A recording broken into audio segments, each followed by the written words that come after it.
Antes de começar o vídeo, eu quero pedir a você que acompanha o Blog da Cidadania que se inscreva no nosso canal, curta e compartilhe os nossos vídeos, acione o sininho das notificações, que assim você nos ajuda a fazer o nosso trabalho. E vamos ao vídeo.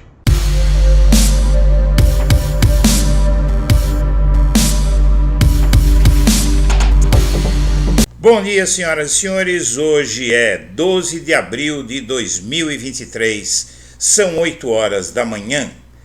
E após 3 meses de busca, a Presidência da República ainda não encontrou 83 móveis do Alvorada que estavam lá quando Bolsonaro lá chegou em 2019. No início do ano, a Curadoria das Residências Oficiais identificou que 261 móveis haviam desaparecido.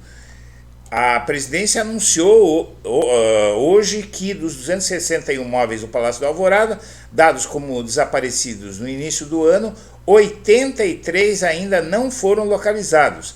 Na primeira semana do governo do presidente Lula, Janja abriu as portas do palácio e mostrou os estragos.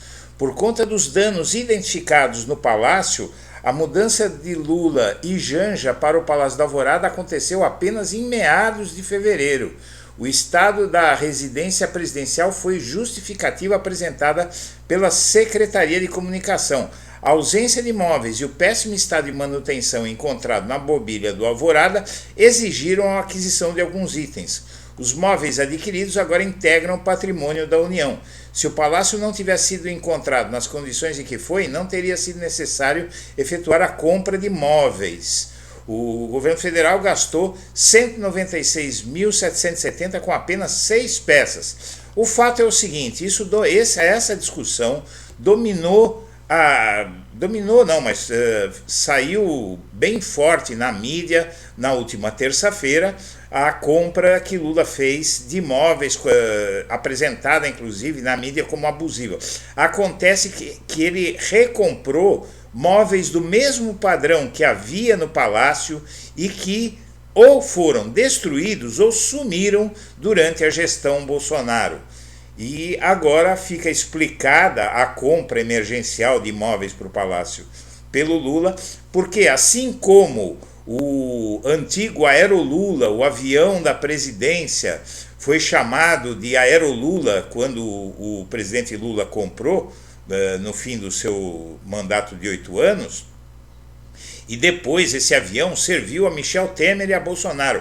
Assim são os móveis do Planalto.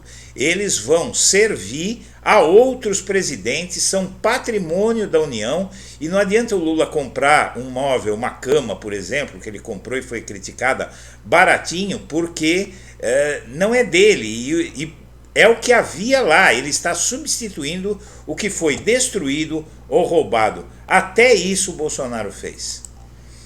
E a ministra Rosa Weber, presidente do STF, marca julgamento dos suspeitos por atos golpistas. Os primeiros 6 casos serão analisados entre 18 e 24 de abril. A justiça está andando rápido nesse caso para não deixar preso quem não fizer jus à prisão e mostrar que cada caso está sendo analisado com responsabilidade. E o homem que foi assassinado pela Polícia Rodoviária Federal numa câmara de gás improvisada dentro de uma viatura continua exercendo efeito sobre os policiais assassinos. O STJ manteve a prisão desses agentes da PRF acusados de asfixiar vítima em viatura. O Tribunal de Justiça de São Paulo deve decidir nesta quarta se mantém afastamento de juiz filmado enquanto agredia e humilhava a mulher. Decisão será do órgão especial, que reúne 25 desembargadores. Na semana passada, o corregedor afastou provisoriamente o juiz Maurici Júnior da 5ª Vara Civil de Guarulhos. A defesa do magistrado nega veementemente os fatos que lhe são imputados. Caso foi revelado pelo G1. E o Ministério da Justiça libera 150 milhões para ampliar rondas e melhorar a segurança nas escolas. Evidentemente que não é uma solução definitiva e o ideal seria numa situação como nós estamos vivendo, pelo menos um policial em cada escola, pelo menos das regiões mais conturbadas do país, grandes cidades, que é onde surgem os casos mais espalhafatosos e mais terríveis, né?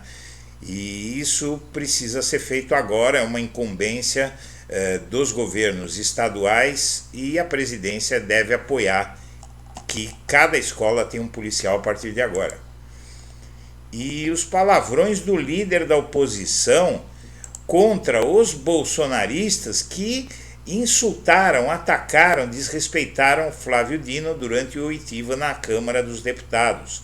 O deputado Carlos Jordi, líder da oposição na Câmara, deixou a Comissão de Segurança Pública soltando palavrões contra os colegas bolsonaristas.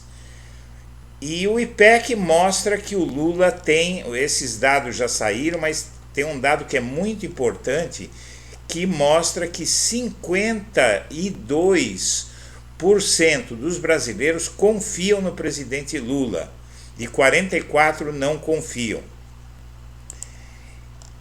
E enquanto isso, em Angra, desde o feriado, Bolsonaro ainda não voltou ao trabalho. Na verdade, ele nem começou o trabalho.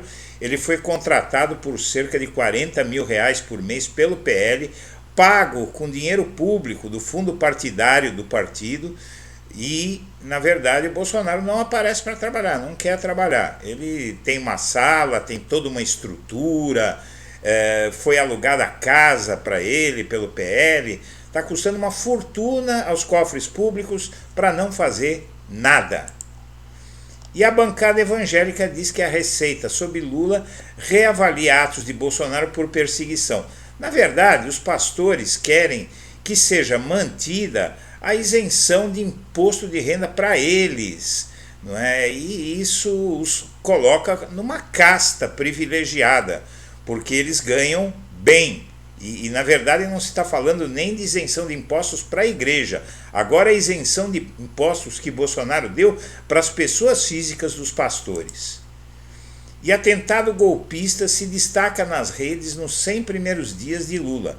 O ato contra a sede dos poderes em Brasília foi o assunto mais comentado nas plataformas digitais, e a razão disso é que é preciso deixar claro quanto tempo o governo Lula perdeu entre o ataque golpista e o momento em que os palácios podiam ser habitados, porque foram destruídos. Então Lula não teve 100 dias para governar em lugar nenhum.